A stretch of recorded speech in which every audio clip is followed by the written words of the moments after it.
Welcome to the Tiny House Ideas podcast. Welcome to episode 4 of the Tiny House Ideas podcast. I can't believe we're on episode 4 already. Thank you for tuning in again. Today I'm really excited about this episode. I'm talking to an architect from Australia called Nicholas Gurney. And Nicholas, I saw his work on a blog post maybe 3 or 4 years ago, and since then it's sort of always been an architect that's inspired me. So I was really excited when I reached out to him and he replied saying he'd like to be on the podcast. So today we're sort of going to be talking about how he goes about designing, creating small spaces, and the tips and tricks he uses to make space feel bigger than it is, some of his client work, sort of the life of an architect and the things that go on behind the scenes. So the design style that Nicholas uses is very sort of functional based. He likes organizing space, and if you're interested in hearing some tips and tricks from someone who knows it best, then make sure to keep on listening, and we'll give you an insight into the life of an architect, into what goes on in his day-to-day life and some of his client projects. So I'm really excited about this episode, and I hope you guys are too. So I won't hold you up any longer, and let's crack on with the episode. Welcome to the Tiny House Ideas podcast, the show where we talk about how to live a more fulfilling life with less. My name's Harry Alvarez Garman, and I've got tons of exciting guests lined up for you, including authors, entrepreneurs, and tiny house owners. If you love minimalism, sustainable living, personal development, and everything in between, then you're in the right place. On this show, we'll be talking about how you can do more of what you love, how to turn your passion into a career, and how to live more sustainably. My name is Nicholas Gurney, and my work primarily in compact spaces, and in particular, making improvements to the utility and functionality of small spaces. Okay, amazing. Well, it's brilliant to have you on the show, Nicholas, and it's sort of going to be really interesting to speak about small spaces, compact design, tips and tricks, things like that for the viewers and the listeners to take away.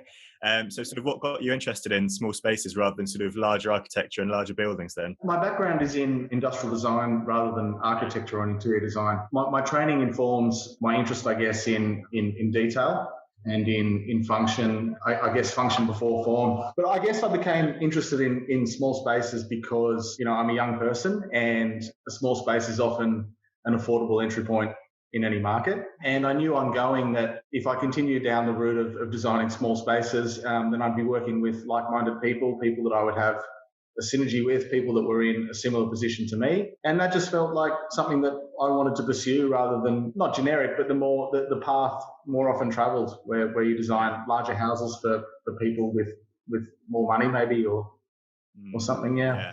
No, exactly. Well, I agree with you. I sort of do like idea of sort of having constraints, having sort of a smaller space and design to work with. And I think me and you are quite similar on that respect as well, sort of with what I've researched and learned about you, especially sort of the smaller spaces, form following function, things like that, I think is sort of things that now especially are being sort of explored and researched more as we sort of as the years go by. I guess it's sort of more people are looking to sort of downsize, go tiny, look at how things can be multifunctional, how things can do, like we say, 2 or 3 things. Yeah. So I sort of wanted to talk to you about one of the theories that you had, sort of organizing space and looking to sort of categorize things and sort of keep everything organized and have, like we say, function. At the outset of a project, what's critical for us is the spatial organization. We're at the outset of a project, we're most interested in what it is that people need, probably before we consider what they want. And then for us, it becomes all about the space and breaking that down and organizing it to meet what it is that they need. And then we will move on to what it is perhaps that they want.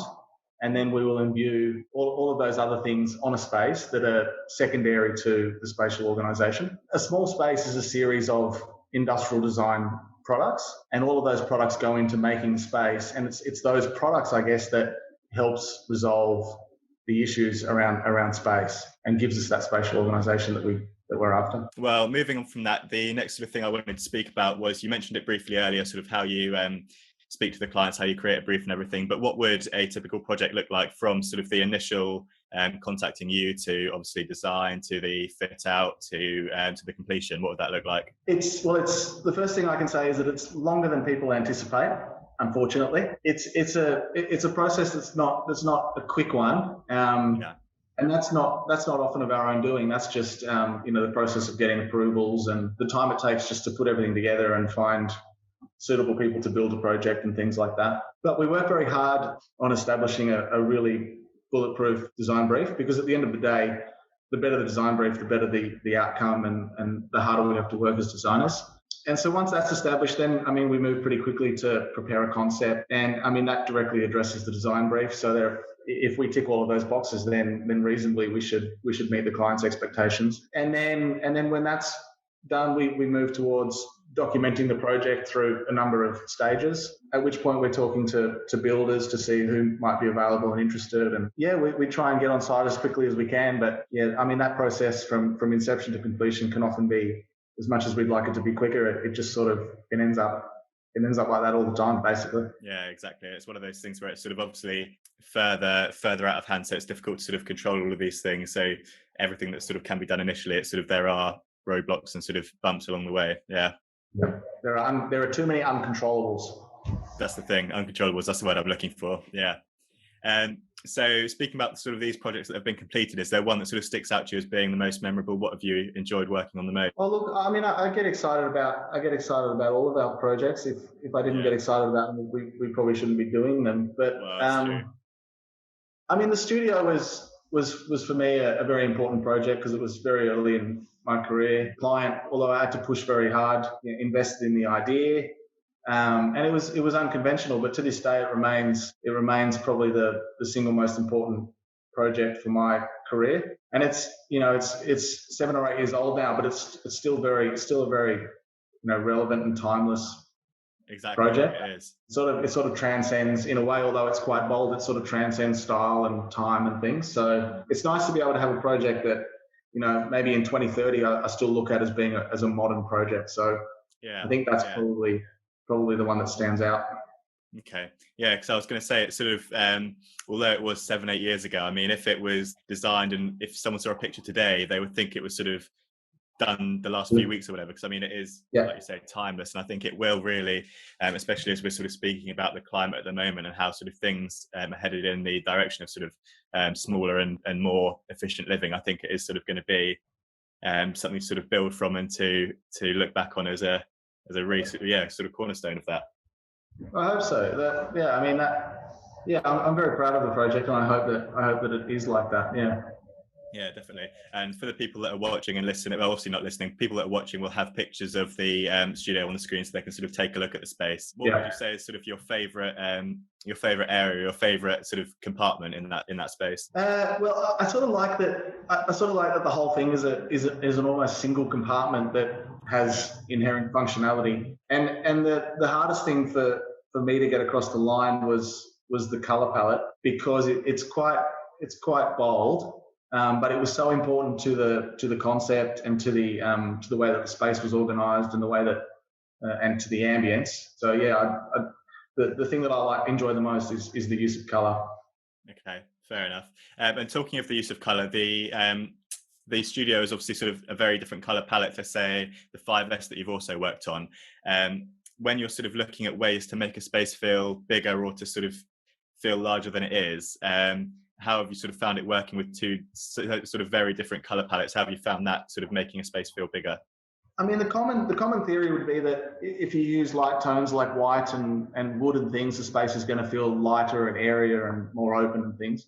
And there is some truth to that. But at the end of the day, it's about how you organise the space and how you fill the space, or how you, moreover, don't fill the space. It's sort of less about colour and material and more about the use of space. But I mean, we view the use of, we love the use of colour, but it's, at the end of the day, the appearance of the apartment is its personality, and that conveys the personality and preference of the client. Yeah. Okay. Well, yeah, sort of like we say, the studio, it is sort of really thinking outside of the box, because obviously with the larger open space and then sort of everything else sort of tucked neatly aside, I think also obviously has a massive part in it, because there is so much free floor space that can be sort of used for whatever the person living there or the person staying there sort of wants. So it is endless possibilities, really. Yeah. Yeah, that's what we call the fluid space. If we can make a fluid space as large as possible, something even akin to a typical 1-bedroom space, if the functionality within that space makes it feel as though you are in fact in a 1-bedroom space, then it's a successful studio apartment. And obviously, as you know, it's sort of the functionality that sort of shouldn't be sacrificed at all. That sort of, because with a lot of people, I think there's a common misconception that downsizing means downgrading or means sort of living or going without things. But I think it sort of teaches people to be resourceful, and you don't need 3 things in a large home that can do one thing in a smaller home, for example. So sort of in the kitchen, you don't need these 3 utensils when you can have one that does all 3, sort of stuff like that, that is sort of feeds into the idea of less but better, and sort of That's right. investing in sort of the right thing initially, and then sort of not having to go back in sort of 6 months or so and buy something else is broken or sort of not working anymore or whatever. Totally. That's a term that we use a lot is reductivism, or extreme simplification. One utensil is far simpler than 3 utensils. If that one utensil will do the job of 3. You're right, exactly. So sort of speaking of the people that are looking to explore this lifestyle, have you got any advice for someone who is looking to A, minimize what they own, B, look at living in a smaller space, or C, sort of any tips for how to prepare or how to live fulfillingly in a smaller space? Well, I guess you have to be prepared to shift any preconceived ideas about living. All of these conventional notions around living are not going to be successful in a small space. It does take sacrifice, but I think there's something truly rewarding about occupying less space. I can't quite sort of put my finger on what it is. It's just a lifting of that burden of being overcome by space and overcome by stuff.